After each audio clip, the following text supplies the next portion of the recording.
In the fall of 1985, something landed on American television that kids had never quite seen before.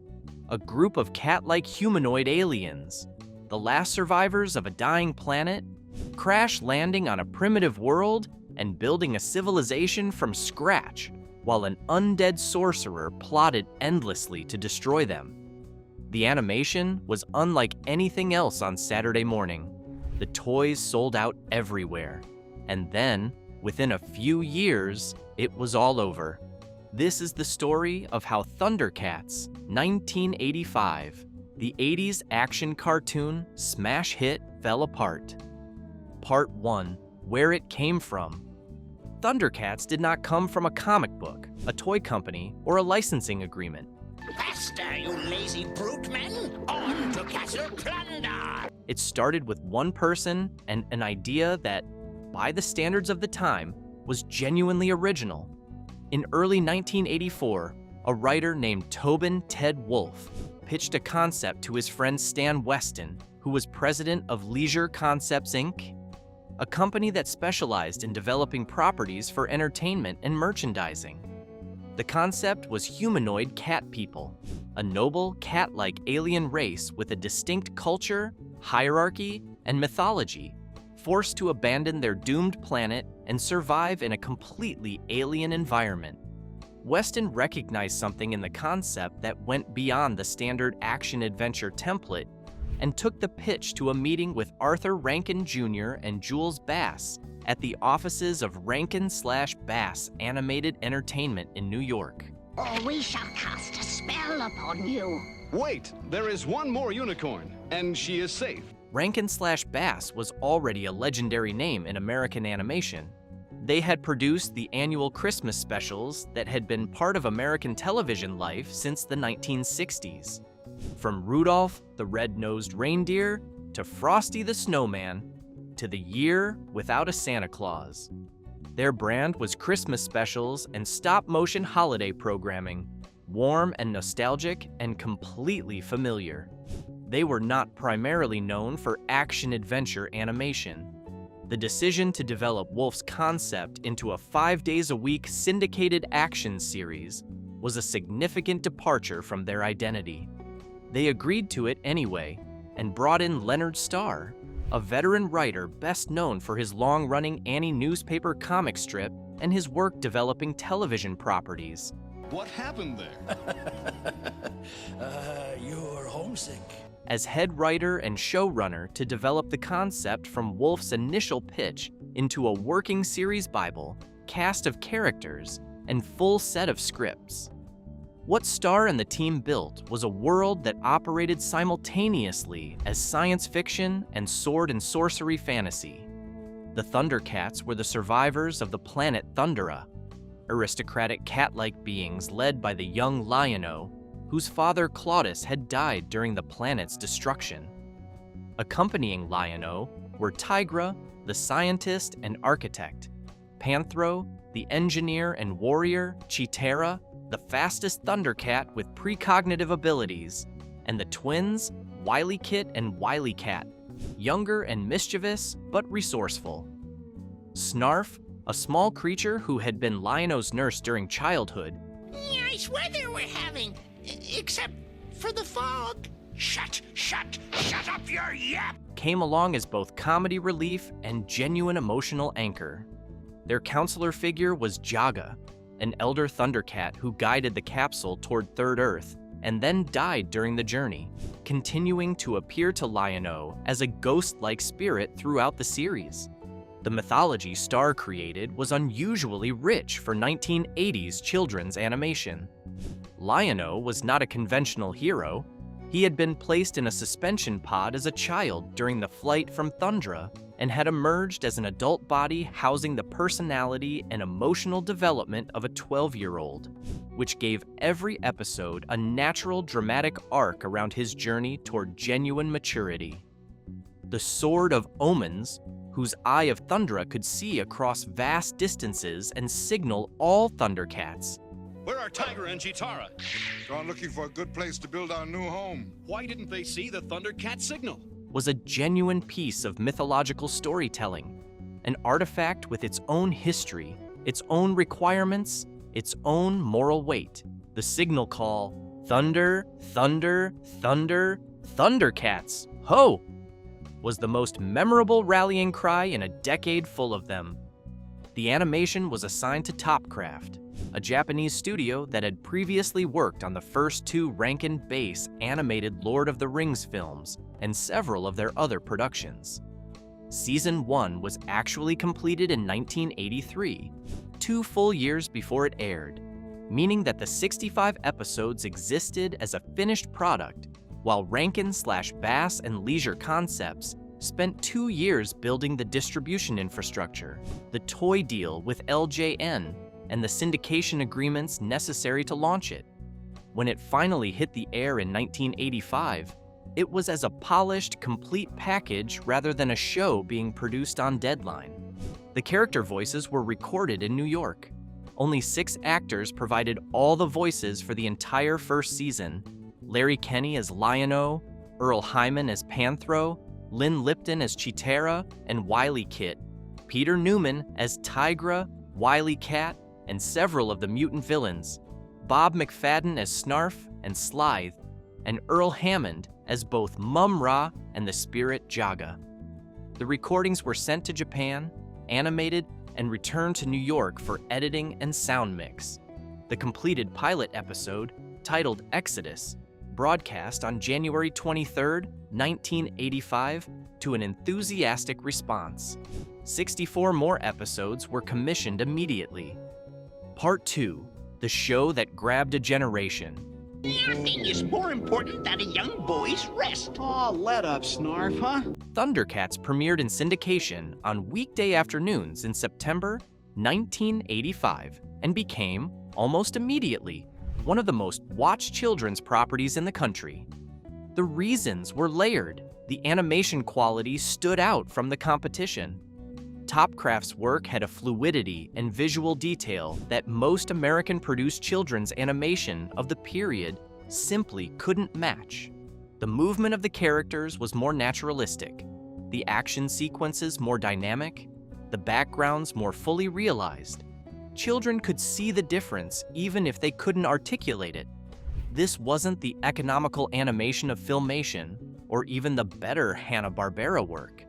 This was something visually richer, and it landed accordingly.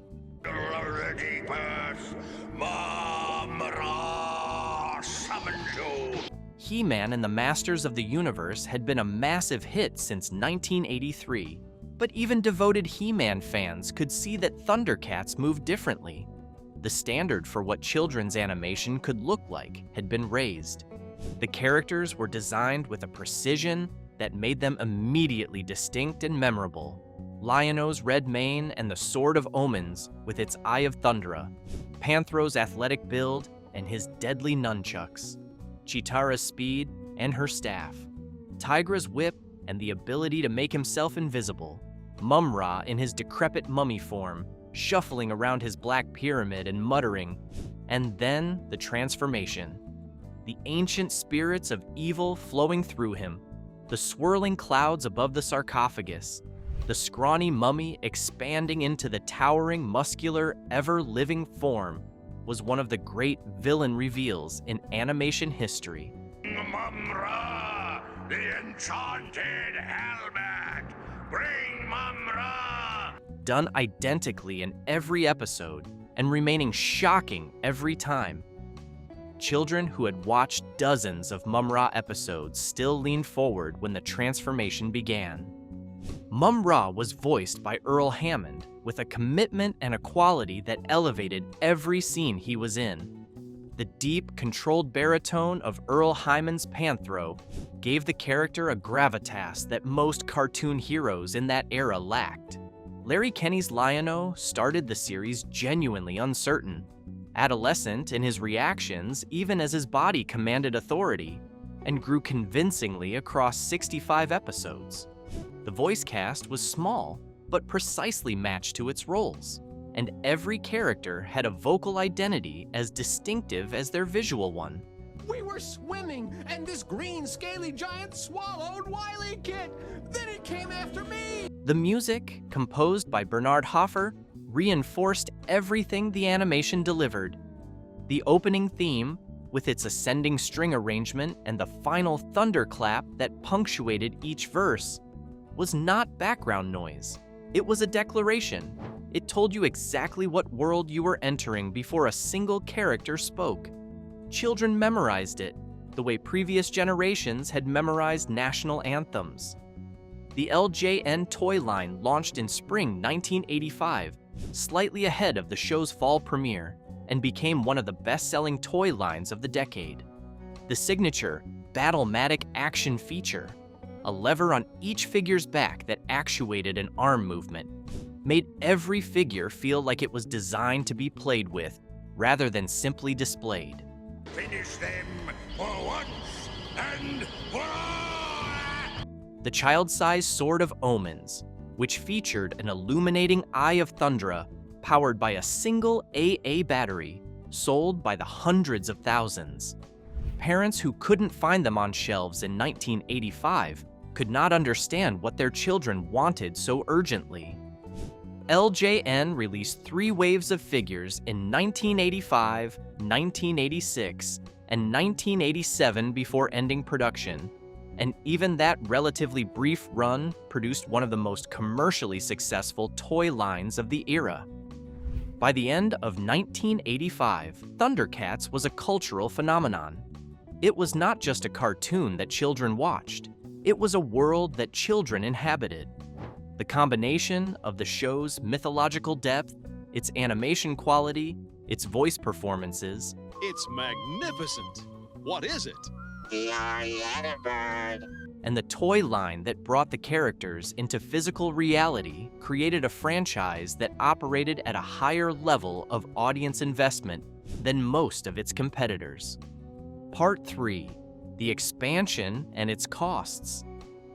The success of the first season brought immediate pressure to expand. In 1986, while the first 65 episodes continued in syndication, Rankin/Bass developed Silverhawks, a companion series using the same production pipeline, the same Pacific Animation Corporation in Japan, and several of the same voice actors, including Larry Kenney and Earl Hyman. Silverhawks featured part metal, part human heroes protecting a galaxy from a crime lord named Monstar. It was, in conception, ThunderCats in space, the same combination of action-adventure storytelling, Japanese animation quality, strong villain design, and a commercial toy line applied to a new setting with a new cast. Silverhawks ran for 65 episodes in 1986 and 1987 and performed respectably. But its existence created a split in audience attention that was difficult to fully repair. Children who had been devoted exclusively to ThunderCats were now being asked to divide their engagement between 2 separate universes with 2 separate casts of characters, 2 separate villain hierarchies, and 2 separate sets of toys. LJN produced a Silverhawks toy line alongside the continued ThunderCats line. The total number of action figures competing for toy aisle shelf space and for the limited funds of the parents buying them had effectively doubled in 1 year. Where are you? The far side of the swamp. I'm on my way. The resources that had been concentrated on one franchise were now spread across 2. The plan for ThunderCats Season 2 had also changed significantly from the model that had produced the first season's success. Rather than continuing the daily syndication model of 65 episodes, the second season was structured as 3 20-episode batches, each beginning with a 5-part story arc. This meant the show was no longer a daily presence in the afternoon schedule. Children who had spent 1985 watching ThunderCats every weekday, building the kind of deep familiarity with the characters and mythology that only daily viewing can generate, were now getting 20 episodes at a time, with gaps between. The relationship between audience and show had changed from immersive to episodic. Let lands will turn to desert. Crops will die. The ThunderCats, Ho special, which had originally been planned as a theatrical film, before a string of animated theatrical films based on 1980s action cartoons, including Transformers, the movie, and GoBots, Battle of the Rock Lords, performed disappointingly at the box office, was restructured as a television special and then repurposed as the opening 5-part arc of Season 2 when it aired in 1986. The restructuring confused some viewers, who encountered what had been a complete story in television movie form and then saw the same events broken into separate episodes introducing the new season. ThunderCats, Ho introduced 3 new ThunderCats, Pumira, Bengali, and Lynx-O, survivors of Thundera who had been discovered as slaves on Third Earth. We'll never get out. We'll never get out if you panic. Just The additions expanded the team and gave the show new vocal characters, with Jerry-Ann Raphael as Pumira and Doug Priest as Lynx-O and Alluro joining the cast. They were competent additions to the world. But the introduction of 3 new heroic characters at the start of a new season inevitably diluted the focus on the original 7. Screen time that had previously belonged to Lion-O, Panthro, Chitara, Tigra, and the twins was now shared across 10 ThunderCats. The richness that had made the first season's world feel fully realized began to feel, in the later seasons, like accumulation rather than depth. The show was bigger in Season 2 than it had been in Season 1. It was not necessarily better for being bigger. Blowing the tank, but it is the only way. Then we'll take that chance. And the audience that had grown up with the original team could feel the difference. What had been a tight, carefully focused ensemble had expanded into something that could no longer give every major character the weight they had previously carried. Part 4. The Cracks. Several things began happening simultaneously in the 1987 to 1989 period that together constituted the show's structural decline. The animation quality shifted. Topcraft, the studio that had animated the first season with such distinction, had been acquired and reorganized. It was absorbed into what became Studio Ghibli in Japan in 1985 and was no longer available as a production partner. The later seasons were animated by Pacific Animation Corporation, also a Japanese studio, also professional.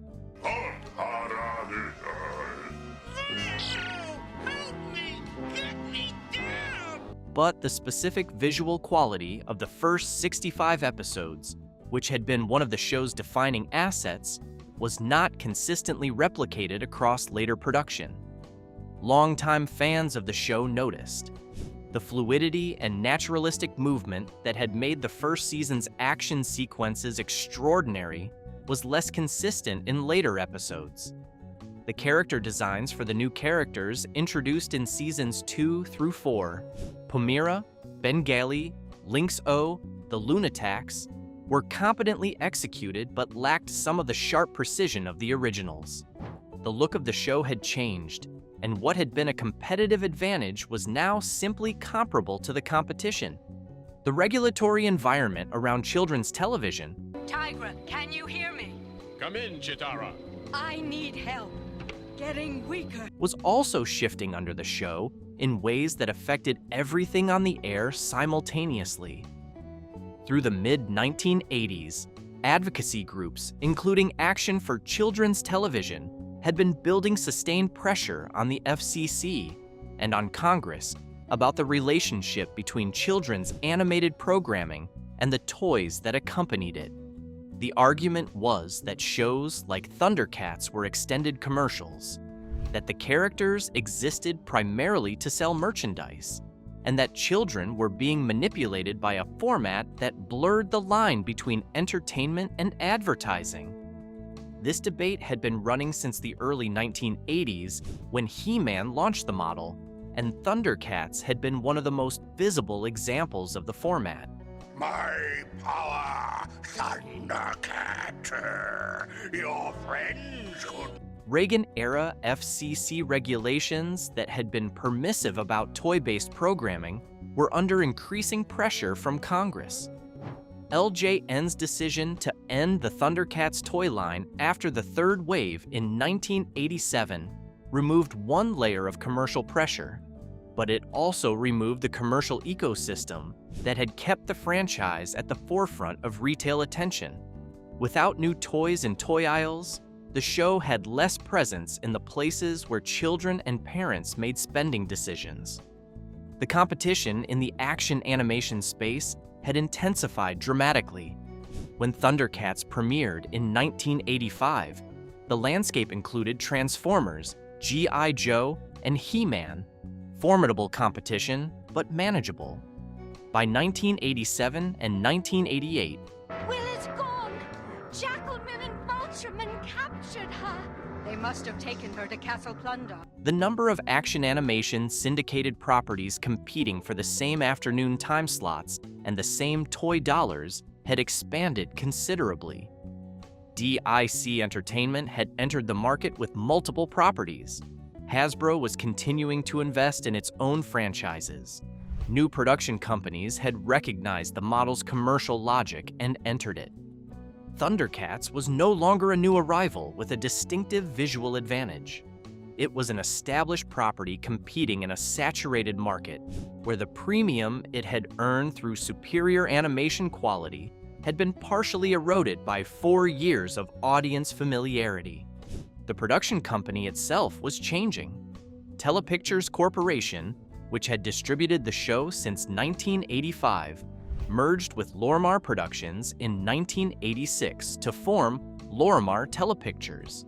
Ow! The sword! Give it to me!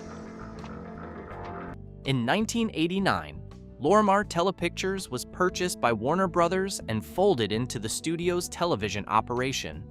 The ownership was now Warner Brothers.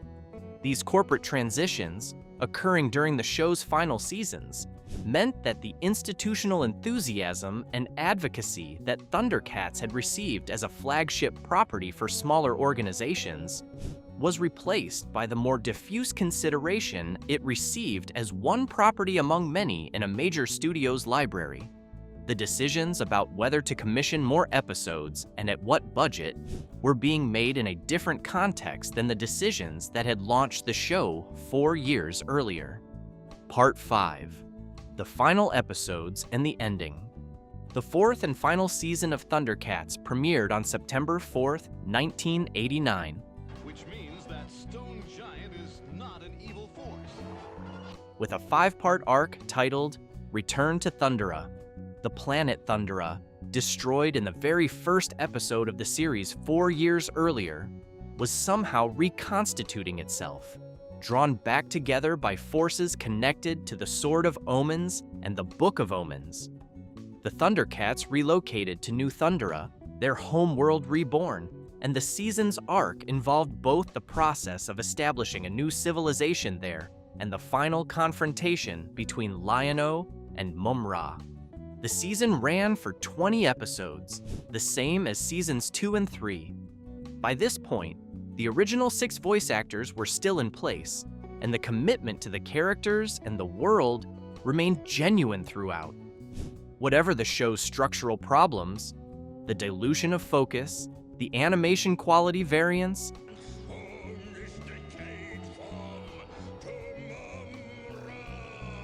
the competitive pressures, the writers and voice cast were still producing professional work in the final episodes.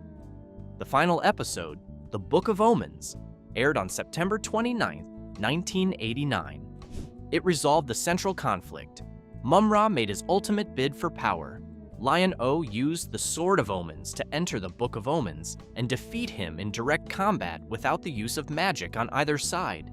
And the ancient spirits of evil, Mum-Ra's masters, and the power source of the Black Pyramid were finally overcome. New Thundera was secured and made peaceful. It was, in its way, a complete ending. Not all of the threads from 4 seasons were resolved. You are a true The show had accumulated too much secondary mythology across 130 episodes for any single episode to address all of it. But the central story, which had been Lion-O's journey from an uncertain boy in an adult body to a genuine leader capable of protecting his world, reached its conclusion. The child who had woken up in an adult's body on an alien planet and spent 4 years learning what it meant to be the Lord of the ThunderCats had gotten there. His character arc was complete. The show had been canceled.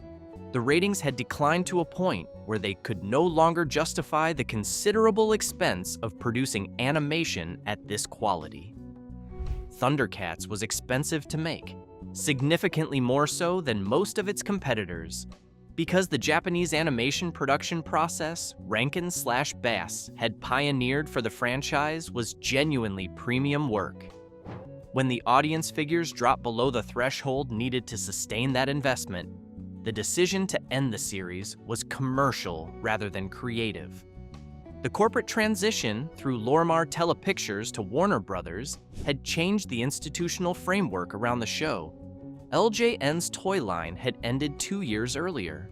The market for action animation in syndication had expanded past the point where ThunderCats' position could be maintained at the cost its production required. 130 episodes, 4 seasons, a pilot that aired in January 1985 and a finale in September 1989. Part 6, What Came After and What Remained. The franchise's attempts to continue were largely unsuccessful, which makes the cultural persistence of the original even more remarkable. So much for Mun-Ra's pyramid. Now he has no reason to come back to Third Earth. No home to which he can return. A 2011 reboot produced by Warner Brothers Animation and the Japanese studio, Studio 4 Degrees Celsius, premiered on Cartoon Network on July 29, 2011, to strong initial interest. The series was planned for 52 episodes across 2 seasons and took a darker and more cinematically ambitious approach than the original. With significantly more attention to character development, a more sophisticated narrative structure, and anime-influenced character designs that reflected contemporary Japanese animation, rather than the 1980s Japanese-American hybrid of the original. It found a devoted and passionate audience that was not large enough to justify Cartoon Network's renewal. The show was canceled after 26 episodes and ended on a major story cliffhanger that was never resolved.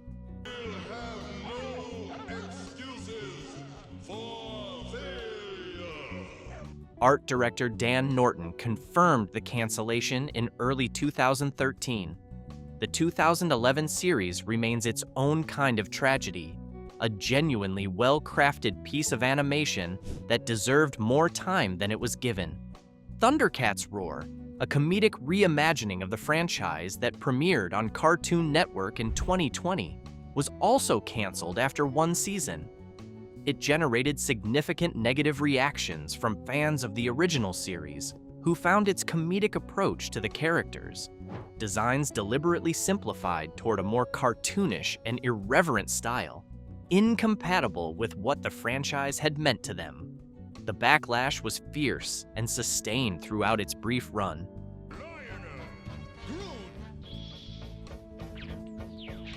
A live-action ThunderCats film has been in various stages of development since at least 2007, with a script commission from writer Paul Saposi, multiple directors attached and departed over the years, and numerous announcements of imminent production. None of those productions was made. Director Adam Wingard has been announced as attached to a live-action version, with considerable industry discussion, though as of the time of this writing, nothing has been produced. What remained after the original run ended was the show itself, 130 episodes of original animation, and particularly the first 65, which represented the show at full creative and production quality. They stayed in the cultural memory of everyone who watched them with a persistence that few children's properties of any era achieve. I believe